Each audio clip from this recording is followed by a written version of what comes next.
sangat seksi lah kalau orang bilang kalau itu yang dijual.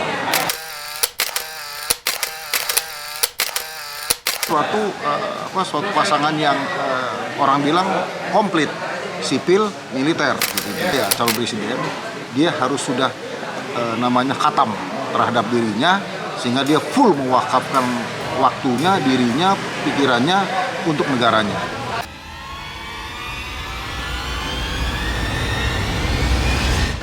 Kata Pak Jokowi, tahun 2023 ini memang tahun politik. Betul. Kalau bisa jangan panas, anget-anget boleh lah.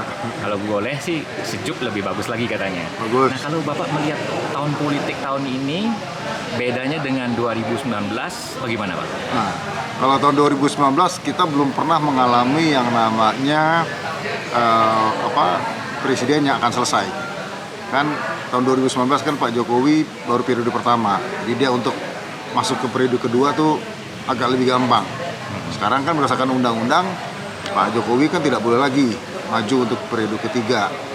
Sehingga 2024 ini memang agak sedikit panas tadi bahasa kasarnya ya, karena kan berarti semua orang bisa mencalonkan diri.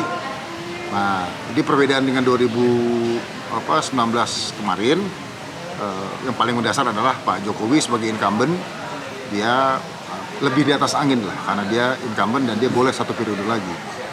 Dan sistem yang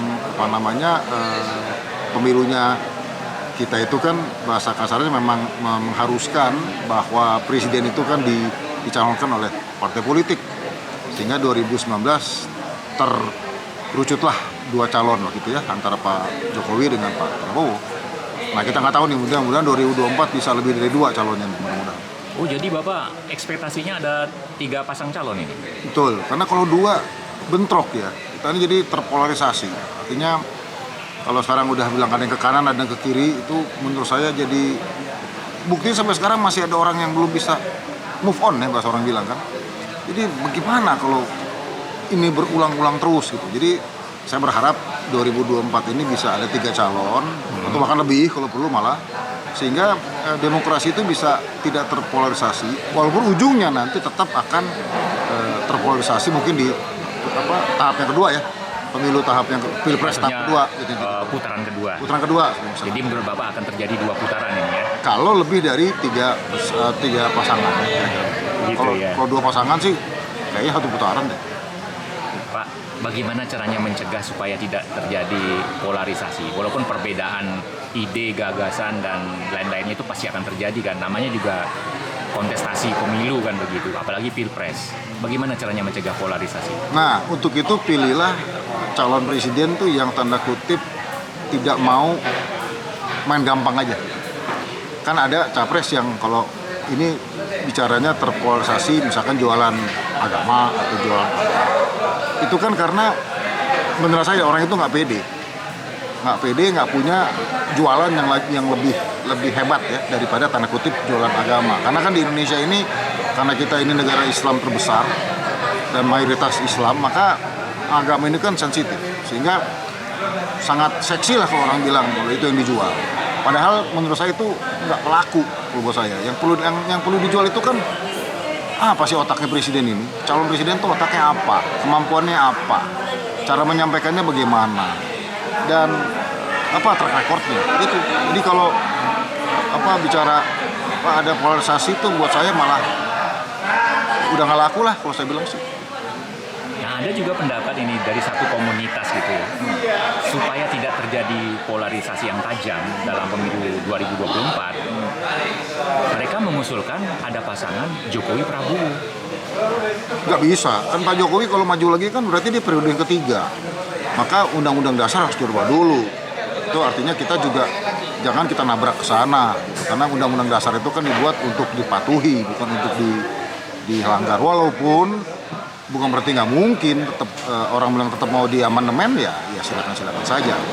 Tapi secara konstitusi per hari ini Pak Jokowi untuk 3 periode nggak bisa.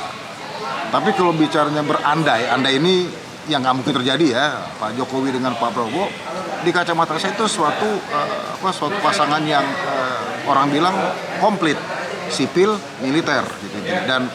Dan Pak Jokowi kan saat ini kan sudah pernah di pemerintahan gitu ya, baik dari wali kota, gubernur, bahkan presiden.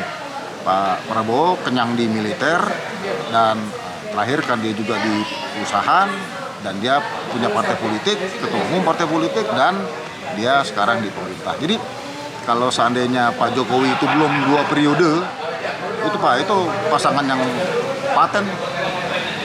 Kira-kira apa sebabnya ya Pak ya? Bukan hanya komunitas tersebut yang idenya adalah Jokowi Prabowo, Jokro gitu ya.